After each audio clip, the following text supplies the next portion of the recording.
నీచంగా మాట్లాడారు. కాంగ్రెస్ అధికారంలోకి వస్తే ముస్లింలకు ఆస్తులు పంచుతుందని చెప్పడం బాధాకరం. బీసీ సంక్షేమ శాఖ మంత్రి పొన్నం ప్రభాకర్ మండిపాడు. వెలిచాల నామినేషన్ లో పాల్గొన్న మంత్రి పార్టీ ఆదేశాల మేరకే పాల్గొన్నట్లు ప్రకటించారు.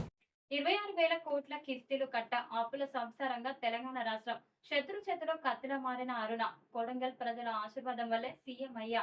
బీజేపీ బీఆర్ఎస్ పార్టీలు కుట్రలు చేస్తున్నారు. 70 ఏళ్లలో పాలమూరుకు ఎంతో అన్యాయం. ఆగస్టు 15వ తేదీలోపు రుణమాఫీ చేస్తామని హామీ. గ్యారెంటీలను ఆపేందుకు కుట్ర జరుగుతుంది. పాలమూరు జిల్లాను అభివృద్ధి చేసుకుందాం. కొడంగల్ పర్యటనలో సీఎం రేవంత్.